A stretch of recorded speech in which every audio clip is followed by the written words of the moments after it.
Hello everyone. तो कैसे हैं आप लोग। एक बार फिर आप सभी का मेरे यूट्यूब चैनल पे बहुत बहुत स्वागत है। जैसा कि हमारी एडवांस सी लैंग्वेज की ट्यूटोरियल चल रही थी जिसमें लास्ट टॉपिक हमने वेरिएबल्स ऑफ सी को कंप्लीट किया था। आप चाहो तो ऊपर आई बटन में लिंक दे रखी है, वहाँ से उसको एक्सेस कर सकते हो। आज हम नेक्स्ट टॉपिक को कवर करने वाले हैं जो कि टाइप्स ऑफ वेरिएबल्स होने वाला है। ये बहुत ही इंपॉर्टेंट टॉपिक है क्योंकि सी के अंदर हम डिफरेंट टाइप्स के जो वेरिएबल है वो यूज़ करते हैं। तो स्टार्ट करते हैं। अब सबसे पहले टाइप्स ऑफ वेरिएबल देखने से पहले हमें ये पता होना बहुत ज़रूरी है कि वेरिएबल होता क्या है। वैसे तो प्रीवियस वीडियो में मैंने पूरा डिटेल में बताया है, सिंटैक्स, रूल्स एंड और इनिशियलाइजेशन, डिक्लेरेशन एंड प्रोग्राम सब कुछ है। तो आप उसको लिंक डिस्क्रिप्शन में दे रखिए, वहाँ से ये ऊपर आई बटन से उसको एक्सेस कर सकते हो। लेकिन एक बार हम उसका रिकैप देख लेते हैं कि वेरिएबल होता क्या है। तो सिंपल डेफिनेशन दे रखी है, the name of memory location is called variable. जो भी हमारे मेमोरी लोकेशन का नाम होता है हम उसे क्या कहते हैं, वेरिएबल कहते हैं। It is use store the data. अब मेमोरी लोकेशन का नाम वेरिएबल है तो इसका मेन यूज़ भी क्या होगा, डेटा को स्टोर करने का ही। वेरिएबल आर चेंजेबल, यानी कि हम वेरिएबल को क्या कर सकते हैं, चेंज कर सकते हैं अपनी नीड के according. We can change the value of variable during the program execution of program and variable can be reused any time. हम क्या कर सकते हैं, हमारी जो वेरिएबल की वैल्यू होती है उसको चेंज कर सकते हैं प्रोग्राम के एग्जीक्यूशन के टाइम पे। और वेरिएबल कैन बी रीयूज, यानी कि वेरिएबल क्या हो सकता है, रीयूज भी हो सकता है मल्टीपल जगह पे। या फिर हमें बार बार नीड हो रही है प्रोग्राम के अंदर तो हम एक ही वेरिएबल को बार बार यूज़ भी कर सकते हैं। तो सिंटैक्स देखते हैं। डेटा टाइप एंड वैर नेम। डेटा टाइप जैसे इंट, फ्लॉट, कैर हो गया, जहाँ पे मतलब हमें किस टाइप का डेटा उस वेरिएबल के अंदर स्टोर करना होता है हम उसे डेटा टाइप कहते हैं। तो सबसे पहले हम उसे डिक्लेयर करेंगे, उसके बाद में हमारे वेरिएबल का नाम देंगे। और हम चाहें तो वेरिएबल भी इसी के साथ में क्या कर सकते हैं, सेव करवा सकते हैं, या इसी के साथ में इनिशियलाइज करके वैल्यू भी इसको दे सकते हैं। डेटा टाइप भी पूरा फुल वीडियो प्रीवियस के अंदर मैंने दे रखा है, आप चाहो तो ऊपर आई बटन में लिंक दे रखी है, वहाँ से उसको एक्सेस कर सकते हो। आगे देखते हैं। अब टाइप्स कौन कौन से होते हैं हमारे वेरिएबल के अंदर, सी के अंदर, वो देख लेते हैं। तो there are a 5 types of a variable. C के अंदर पाँच टाइप के वेरिएबल्स होते हैं। कौन कौन से होते हैं, लोकल वेरिएबल जो कि सबसे कॉमन वेरिएबल है, सबसे ज़्यादा यूज़ आने वाला वेरिएबल है। और सेकंड है ग्लोबल वेरिएबल। ग्लोबल वेरिएबल जो होता है वो हम पूरे प्रोग्राम के अंदर यूज़ में लेते हैं। ये जितने भी मतलब वेरिएबल्स हैं हम इन सब के ऊपर डिटेल में देखेंगे, इनका प्रोग्राम देखेंगे और प्रैक्टिकली भी इम्प्लीमेंट करके देखेंगे। तो थर्ड जो वेरिएबल है हमारा वो है स्टैटिक वेरिएबल है, और फोर्थ है ऑटोमेटिक वेरिएबल, फिफ्थ है एक्सटर्नल वेरिएबल। तो ये वेरिएबल होते क्या क्या है इनको अब हम डिटेल में देखते हैं। तो सबसे पहले लोकल वेरिएबल। तो लोकल वेरिएबल को देखते हैं। A variable that is declare inside the function or block is called a local variable. एकदम सिंपल जो इजी लैंग्वेज में डेफिनेशन लिखी हुई है। लोकल वेरिएबल वो वेरिएबल होते हैं जो पर्टिकुलर किसी फंक्शन या ब्लॉक के अंदर डिफाइन होते हैं, हम उसे क्या कहते हैं, लोकल वेरिएबल कहते हैं। अब आप पूछोगे फंक्शन क्या होता है, तो ये हम आने वाली वीडियोज़ के अंदर डिटेल में देखेंगे फंक्शन क्या होता है। अभी के लिए ये समझ लो कि जितने भी वेरिएबल इस पर्टिकुलर इस कर्ली ब्रेसेस यानी कि दो कर्ली ब्रेसेस के बीच में हमने डिफाइन किए हैं या डिक्लेयर किए हैं तो वो हमारे लोकल वेरिएबल होते हैं। कोई भी ऐसा वेरिएबल जो कि पर्टिकुलर इस ब्लॉक के बीच में आता है तो वो हमारा क्या हो गया, लोकल वेरिएबल हो गया। और उसका जो एक्सेस होगा वो इसी मतलब ब्लॉक के अंदर ही होगा। प्रोग्राम के थ्रू और भी अच्छे से समझ आएगा। आगे देखते हैं। In C language, a variable declared within a function or a block of code is called a local variable. Local variables are frequently used to temporarily store data in a defined scope where they can be accessed and manipulated. अब ये देखो, C language के अंदर variable declare with A function or block, वो variable जो कि हम किसी फंक्शन और ब्लॉक के अंदर क्या करते हैं, डिक्लेयर करते हैं, और उसी फंक्शन के अंदर वो क्या होता है, कॉल होता है, यूज़ करते हैं, हम उसे लोकल वेरिएबल कहते हैं। Local variable are frequently use to temporary store. ये मेनली किसके लिए यूज़ किया जाता है, अगर हमारे को कोई टेम्परेरी डेटा स्टोर करना होता है, यानी कि पूरे प्रोग्राम के लिए वो डेटा स्टोर नहीं करना, सिर्फ पर्टिकुलर ब्लॉक या फंक्शन के अंदर अगर हमारे को वो डेटा स्टोर करवाना होता है तब हम लोकल वेरिएबल का यूज़ करते हैं। यहाँ तक आपको ऑब्वियसली समझ आ गया होगा। और इसके अंदर हम क्या कर सकते हैं, हमारी जो वैल्यू होती है उसको अपनी नीड के अकॉर्डिंग मैनिपुलेट भी कर सकते हैं, और इसका स्कोप जो होता है वो सिर्फ यहाँ तक होता है। आगे इसके मतलब मैंने कुछ मतलब हाईलाइटेड पॉइंट भी निकाले हैं तो हम पहले उन्हें देख लेते हैं। तो देखो, a local variable is a variable that is declare inside a function or block. पहले भी बताया था कि इसका मतलब क्या होता है, मेन ये किसके अंदर डिक्लेयर होता है, फंक्शन और ब्लॉक के अंदर ही हम इनको लिखते हैं। और it can only be used within that function or block where it is declare. ये सिर्फ वहीं यूज़ होते हैं जिस फंक्शन और ब्लॉक के अंदर हमने इसको डिक्लेयर कर रखे हैं। You can not access it outside to the function and block. हम क्या नहीं कर सकते इसको, जो भी हमारी वो कर्ली ब्रेसेस का बॉर्डर थी या जो भी वो फंक्शन था उसके बाहर हम उसको यूज़ नहीं कर सकते हैं, किसको, लोकल वेरिएबल के। Its life time is only during the execution of that function block, once the function ends the variable is destroyed. इसके अंदर एक चीज़ देखो, ये लाइफ टाइम के लिए यूज़ करेंगे तब तक जब तक हमारे प्रोग्राम एग्जीक्यूशन होगा तब। और जैसे ही हमारे जो प्रोग्राम है उसका एग्जीक्यूशन हमारे उस पर्टिकुलर फंक्शन या ब्लॉक से बाहर आ जाएगा, वहीं पे हमारा जो वेरिएबल है वो डिस्ट्रॉय हो जाएगा, उसकी मेमोरी डिस्ट्रॉय हो जाएगी। आगे कुछ की पॉइंट्स है वो देख लेते हैं। Declare inside function or block, वही बात आ गई, फंक्शन और ब्लॉक के अंदर डिक्लेयर होता है। Exist only till the function is running, जब तक एग्जिस्ट करता है, जब तक हमारा पर्टिकुलर फंक्शन है या ब्लॉक है वो रन कर रहा है, एग्जीक्यूट हो रहा है, तब तक उसके बाद ये क्या नहीं करेगा, एग्जिस्ट नहीं करेगा और इसकी वैल्यू को हम मैनिपुलेट नहीं कर पाएंगे। Default value is garbage if not initialise, ये सबसे मेन बात है। ये क्या करता है, जो भी डिफ़ॉल्ट वैल्यू अगर हमने इसकी कोई वैल्यू असाइन नहीं कर रखी है तो ये डिफ़ॉल्ट वैल्यू में गार्बेज लेगा। गार्बेज भी कौन सी, जो ओनली इंटीजर के डिजिट्स होंगे वो ये खुद से उठा लेगा मेमोरी से। स्कोप कहाँ तक होता है, limited to the function or block. ये आपको पता ही है, पर्टिकुलर कर्ली ब्रेसेस या फिर ब्लॉक के अंदर ही ये क्या होगा, इसका स्कोप होगा। अब आगे इसका प्रोग्राम देखते हैं। प्रोग्राम में देखो सबसे पहले हेडर फाइल लगाई है, उसके बाद में मेन फंक्शन नहीं लगाया है यहाँ पे। रीज़न ये है कि ये फंक्शन है। फ़िलहाल के लिए इतना सा समझ लो कि हम किसी भी काम को बड़े पार्ट में ना करके उसको छोटे छोटे टुकड़ों में डिवाइड करके और फिर उसको हम क्या करते हैं, नीड के अकॉर्डिंग रन करवाते हैं। That is called function in programming. Okay, void हमारे फंक्शन का टाइप होता है, जैसे इंट भी हो सकता है यहाँ पे जिसका रिटर्न टाइप होता है, और वॉइड भी हो सकता है। डिस्प्ले हमारा मतलब यूज़र डिफाइन फंक्शन का नेम होता है, और फंक्शन अगर कभी भी आइडेंटिफाई करना होता है कि फंक्शन कौन सा है तो उसके आगे राउंड ब्रेसेस लगे होते हैं, वो फंक्शन होता है। फंक्शन हमेशा कर्ली ब्रेसेस से स्टार्ट होते हैं सी के अंदर। अब आगे देखो, इंट एक्स इज़ इक्वल 10, ये मैंने फंक्शन को डिफाइन कर दिया। अब उसके बाद में इंट एक्स इज़ इक्वल 10 दे दिया है। ये क्या है, वेरिएबल का सिंटैक्स है, और यहाँ पे मैंने वेरिएबल को डिफाइन किया है। Printf value of x is equal %d/n और एक्स, ये एक नॉर्मल सा हमारी स्टेटमेंट है। इंट मेन फंक्शन अब आ गया है। आप चाहो तो इस पार्ट को स्विच करके नीचे भी लिख सकते हो, और अगर चाहो तो पहले भी लिख सकते हो। बेसिकली सी के अंदर जो भी हम फंक्शन डिफाइन करते हैं, यूज़र डिफाइन फंक्शन होते हैं, वो पहले ही डिफाइन किए जाते हैं। इंट मेन इसलिए लगाया है क्योंकि हर प्रोग्राम के अंदर मेन फंक्शन का होना इंपॉर्टेंट होता है। मेन फंक्शन के बिना हम एग्जीक्यूशन नहीं कर सकते। देन मेन फंक्शन की बॉडी स्टार्ट हुई है, क्योंकि मेन फंक्शन भी तो एक फंक्शन है, तो उसकी बॉडी भी स्टार्ट होगी और क्लोज होगी, तो ऑब्वियस वही किया है। देन उसके बाद में डिस्प्ले फंक्शन को मैंने कॉल किया है। यानी कि किसी भी लैंग्वेज के अंदर अगर हमारे को किसी फंक्शन को कॉल करना है या उसके अंदर जो भी स्टेटमेंट दे रखी है उसको रन करवानी है हमारी कंसोल विंडो के ऊपर, तो हमें उसे कॉल करना पड़ेगा। प्रीवियस में जब मैं आपको फंक्शन पढ़ाऊँगी तब आप इस चीज़ को बहुत अच्छे से समझ जाओगे। अभी फ़िलहाल यूँ समझ लो कि मतलब फ़ंक्शन को यूज़ करने के लिए उसको कॉल करने की नीड होती है, और फंक्शन कॉल कैसे होता है, उसके नाम को लिख के। उसके नाम को अगर हमने हमारे मेन फंक्शन के अंदर लिख दिया, इट मीन्स फंक्शन कॉल हो गया, और यूज़र अपनी नीड के अकॉर्डिंग डिफरेंट डिफरेंट टाइम में और मल्टीपल टाइम में उसको क्या कर सकता है, यूज़ कर सकता है, यानी उसको कॉल करवा सकता है। इसकी कोई लिमिट नहीं होती। अब यहाँ पे देखो कि मैंने यहाँ पे क्या लगा दिया, कमेंट्स लगाया और printf %dx लिखा है, और यहाँ पे मैंने ये सिंबल लगा के एरर दिए, x is not accessible here. ये मैंने सिर्फ कमेंट दिया है, ये हमारे प्रोग्राम में प्रिंट नहीं होगा। फिलहाल अगर इस प्रोग्राम को रन करोगे और इस लाइन को नहीं लिखोगे तो प्रोग्राम ईजिली रन हो जाएगा। ये हम प्रोग्राम मतलब प्रैक्टिकली भी करके देखेंगे। यहाँ पे %x को मतलब यहाँ पे हम x को क्या नहीं कर सकते, यूज़ नहीं कर सकते। रीज़न क्योंकि वो पर्टिकुलर उसका स्कोप इसी वेरिएबल तक ही है, यानी कि इसी तक ही है, और ये क्या एक लोकल वेरिएबल है, तो हम इस ब्लॉक के आगे इसको क्या नहीं कर सकते, यूज़ नहीं कर सकते। अगर हमने इसको ब्लॉक के बाहर यूज़ किया तो हमारे पास में कंपाइलर हमें ये वाली जो एरर है ये प्रिंट करके देगा। अब इसका आउटपुट आप देखो, इसका आउटपुट आया value of x is equal 10। Reason क्यों आया, क्योंकि मैंने ये वाली जो थी कमेंट कर रखी थी। अब आप ये करके देखना कि आप इसको कमेंट मत करना और फिर आपके पास में ये एरर आ जाएगी, तो आपको इजीली समझ आ जाएगा कि इसका मतलब क्या था। अब हम इसको प्रोग्रामेटिकली करके देखते हैं कि अब हम टर्बो के अंदर आ गए हैं। सबसे पहले लोकल वेरिएबल का प्रोग्राम करने के लिए फ़ाइल को बनाते हैं, तो ओपन कर लेते हैं। local.c मैंने फ़ाइल का नाम दिया है। सबसे पहले हम हेडर फाइल को इंक्लूड करेंगे, तो #include stdio.h, then #include conio.h। उसके बाद में यहाँ पे मैं मेन फंक्शन नहीं लगा रही, इस बार मैंने लिखा void।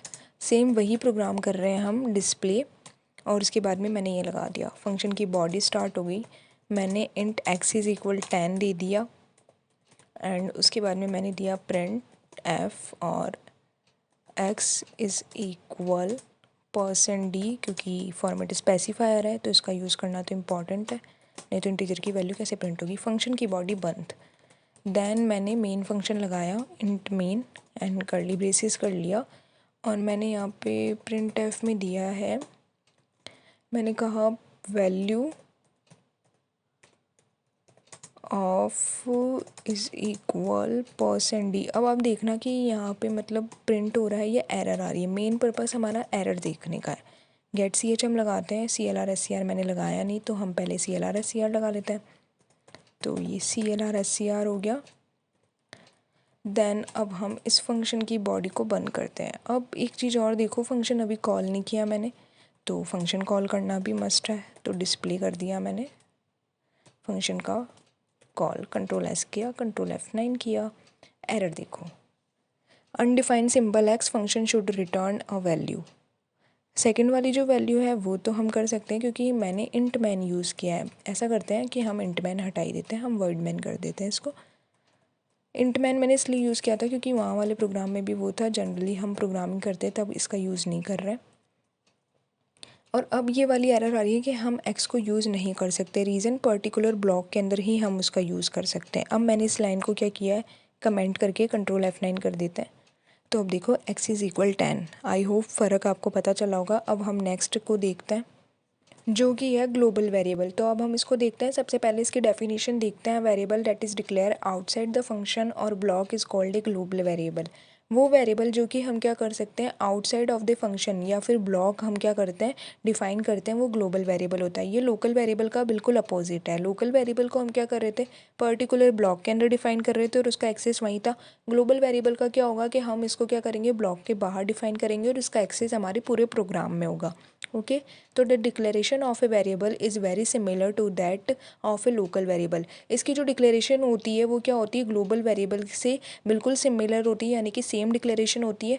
डिक्लेरेशन मीन्स जैसे हमने यहाँ पे हम लोकल वेरिएबल को डिफाइन करते हैं हमारे फंक्शन के अंदर, वैसे ही हम क्या करेंगे, ग्लोबल वेरिएबल को डिफाइन करेंगे। The only difference is that the global variable is declare outside any function.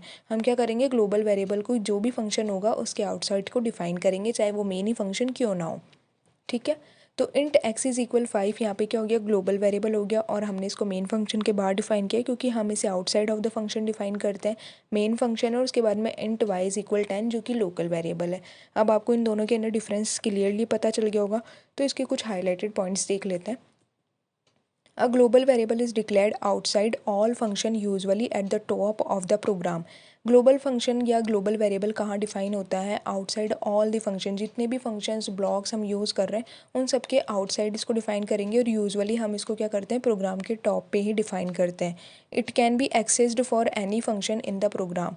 ये क्या कर सकता है, कोई भी अगर हमारे प्रोग्राम का फंक्शन हो या ब्लॉक हो या कोई भी स्टेटमेंट हो, वो कोई भी इसको क्या कर सकती है, एक्सेस कर सकते हैं। जब हम इम्प्लीमेंट करके देखेंगे प्रैक्टिकली तब आपको और भी अच्छे से समझ आ जाएगा। It's life time is the entire program execution. इसकी लाइफ टाइम वहाँ तक होती है जब तक हमारा प्रोग्राम एग्जीक्यूट करेंगे। कोई भी फंक्शन है या कोई भी प्रोग्राम, कोई भी वेरिएबल तब तक ही एग्जीक्यूट होगा, तब तक आप उस प्रोग्राम को एग्जीक्यूट करोगे। जैसे ही आप प्रोग्राम का एग्जीक्यूशन बंद कर दोगे तो क्यों ही वो एग्जीक्यूट होगा, बैकएंड में तो एग्जीक्यूट नहीं हो सकता। तो ये वही वाली बात है। Its if not initialise its default value is zero.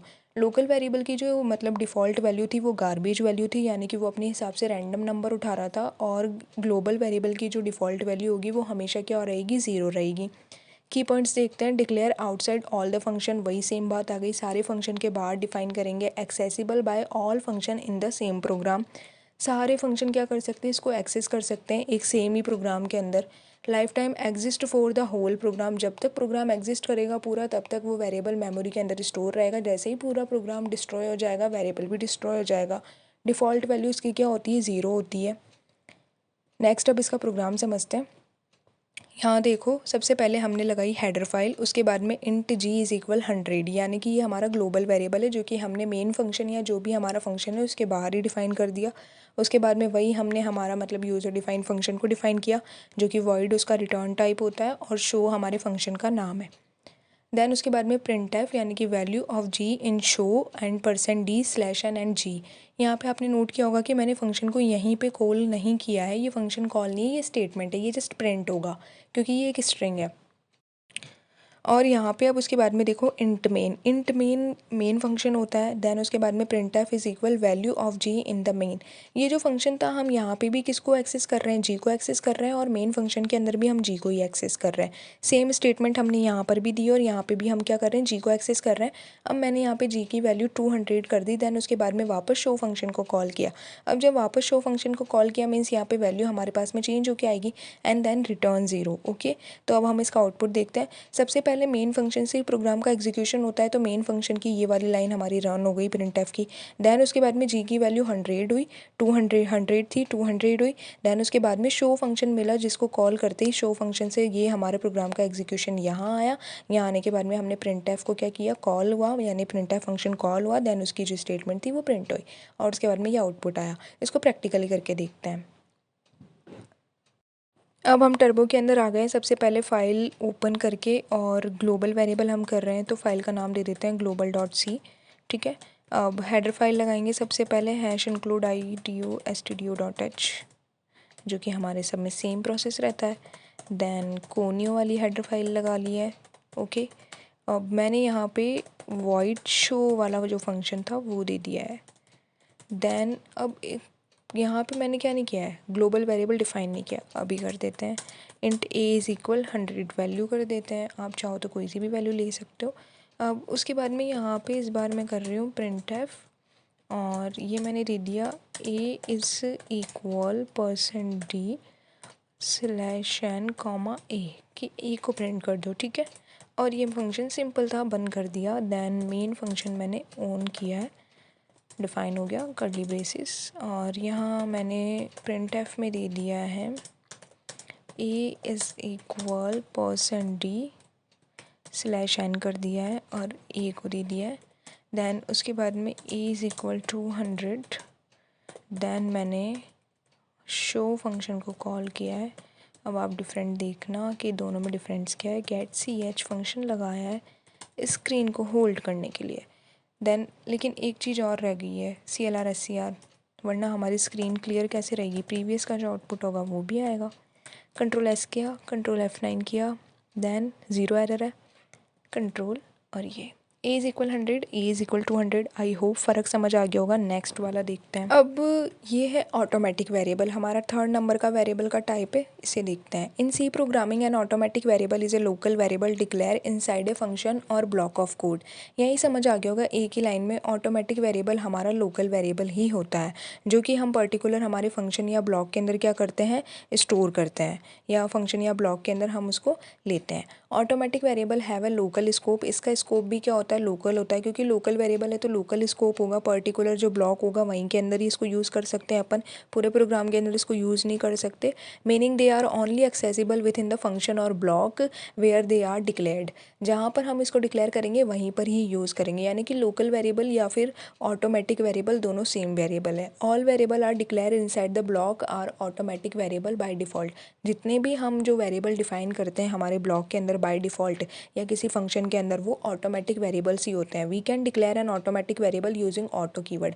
अब आप पूछोगे लोकल वेरिएबल और ऑटोमेटिक वेरिएबल के अंदर डिफरेंट क्या है, तो उनके अंदर डिफरेंस ये है कि हम जो लोकल वेरिएबल होता है उसको बिना किसी कीवर्ड के डायरेक्ट ही क्या कर लेते हैं, डिक्लेयर करते हैं। लेकिन जो ऑटोमेटिक वेरिएबल होता है उसके अंदर हम क्या करते हैं, ऑटो कीवर्ड का यूज़ करते हैं, देन उसके बाद में उसको डिक्लेयर करते हैं।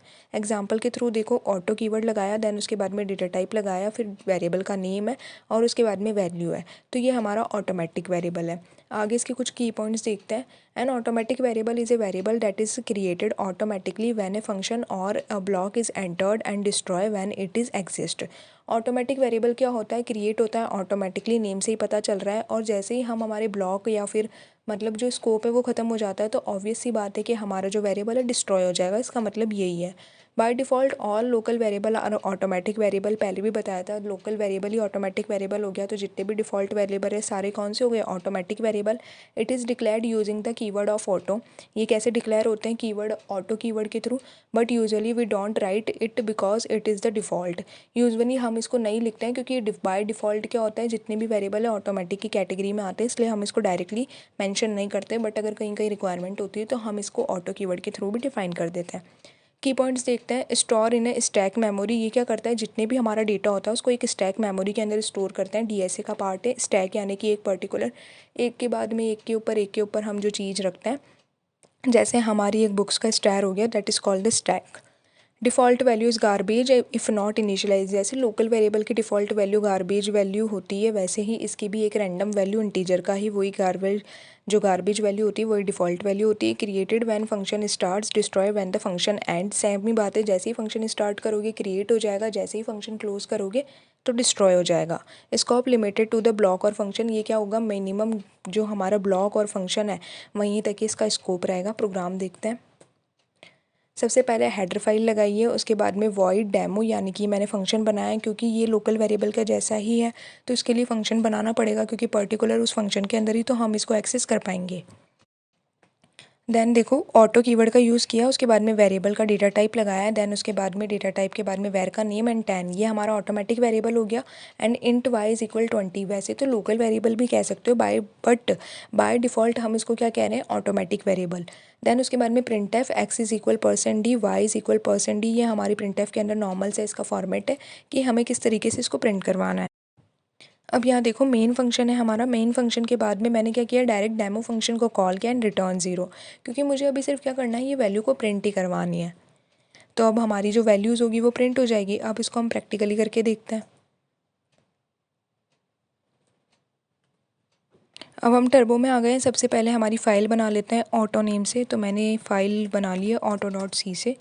देन उसके बाद में हेडर फाइल लिख लेते हैं, #include stdio.h, ओके। देन उसके बाद में #include conio.h। अब मैंने बनाया फंक्शन, क्योंकि हम सेम वही यूज़ कर रहे हैं लोकल वेरिएबल की जैसे, तो डेमो करके वो बना दिया। देन उसके बाद में यहाँ पे मैं फ़िलहाल ऑटो कीवर्ड का यूज़ कर रही हूँ, ऑटो इंट, अब देखो कीवर्ड है। एंड देन उसके बाद में ए इज़ इक्वल मैंने दे दिया 67, it's a random value, okay. Then उसके बाद में मैंने एक नॉर्मल सा जो वेरिएबल दिया है वो दे दिया, उसकी वैल्यू दे दी मैंने रैंडम। देन उसके बाद में मैंने किया A is equal %d and /n, क्योंकि मैं अलग अलग प्रिंट करवाना चाह रही हूँ तो इसीलिए। देन वेरिएबल दे दिया। देन उसके बाद में print f is equal b is equal %d and then /n and then b, variable को करवाया प्रिंट एंड ये बंद कर दिया। मेन फंक्शन लिखा, क्योंकि हमेशा मेन फंक्शन से एग्जीक्यूशन स्टार्ट होता है।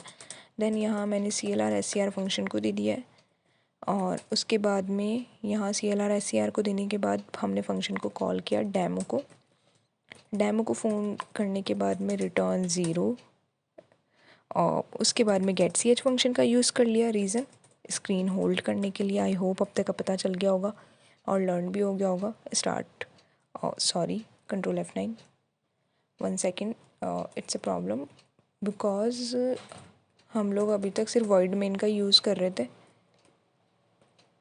तो अब इसके आगे कंट्रोल S, कंट्रोल F9, तो ये हमारी जो वैल्यू थी वो प्रिंट हो चुकी है। अब स्टैटिक वेरिएबल है, फोर्थ हमारा जो टाइप है, और ये बहुत ही स्पेशल टाइप का वेरिएबल है और ये हर प्रोग्रामिंग लैंग्वेज के अंदर कॉमन है, तो इसको देखते हैं। A static variable in C is a special type of a variable that retains its value throughout the life time of the program. अब यहाँ देखो ये स्पेशल टाइप का जो फंक्शन होता है वो है, वेरिएबल है, unlike automatic local variable which are destroyed when their scope is excited. ये कैसा होता है, ऑटोमेटिक और लोकल वेरिएबल का जैसा ही है। इसका जो मतलब स्कोप है वो भी क्या है, जब तक वो ब्लॉक के अंदर एग्जिस्ट करेगा तब तक ही ये क्या होंगे, रन होंगे। पूरे प्रोग्राम के लिए ग्लोबल वेरिएबल के जैसा नहीं कि पूरे प्रोग्राम के अंदर सेम यूज़ हो रहे हैं, पर्टिकुलर ब्लॉक के अंदर ही यूज़ होंगे। ये ऑटोमेटिक और लोकल वेरिएबल की जैसे ही हैं। A variable that is declare with the static keyword called static variable. अब स्टैटिक वेरिएबल को कैसे आइडेंटिफाई करोगे कि ये स्टैटिक वेरिएबल है प्रोग्राम के अंदर, तो इसको आइडेंटिफाई करने के लिए स्टैटिक कीवर्ड का यूज़ जहाँ है वहाँ पे ये स्टैटिक कीवर्ड का यूज़ करके कोई वेरिएबल डिफाइन हुआ है, तो वो कौन सा वेरिएबल हो गया, स्टैटिक वेरिएबल हो गया। It retains its value between multiple function call. इसकी जो वैल्यू होती है वो क्या कर सकते हैं, मल्टीपल फंक्शन अगर हमने कॉल किया है तो इसकी वैल्यू इंक्रीज़ करने के लिए हम क्या करते हैं, स्टैटिक वेरिएबल का यूज़ करते हैं। कोई कोई प्रोग्राम के अंदर हमारे को कॉन्स्टेंटली हमारी जो वैल्यू होती है उसको इंक्रीज़ करना होता है, तब वहाँ पर हम स्टैटिक वेरिएबल का यूज़ करते हैं। अब सिंटैक्स देखते हैं। स्टैटिक डेटा टाइप वैर name is equal value. Static keyword का यूज़ करेंगे, ऊपर ही बता दिया था। देन उसके बाद में हमारा डेटा टाइप आएगा, देन वेरिएबल का नेम आएगा और वैल्यू आएगी। आगे इसके कुछ की पॉइंट्स देखते हैं। तो ये देखो, a static variable is a variable whose value remains in memory for the entire program not destroy after the function end. इसकी जो वैल्यू होती है हमारे जो मेमोरी होती है उसके अंदर स्टोर रहती है। प्रोग्राम का एग्जीक्यूशन रुकने के बाद भी, मतलब एग्जीक्यूशन अगर उसका बंद हो गया तो उसके बाद भी उसकी वैल्यू डिलीट नहीं होती। Declare using the keyword of the static, पहले ही बताया था कि ये कौन से कीवर्ड से डिक्लेयर किया जाता है, स्टैटिक कीवर्ड के थ्रू डिक्लेयर होता है। Unlike automatic variable it is not recreated each time the function runs.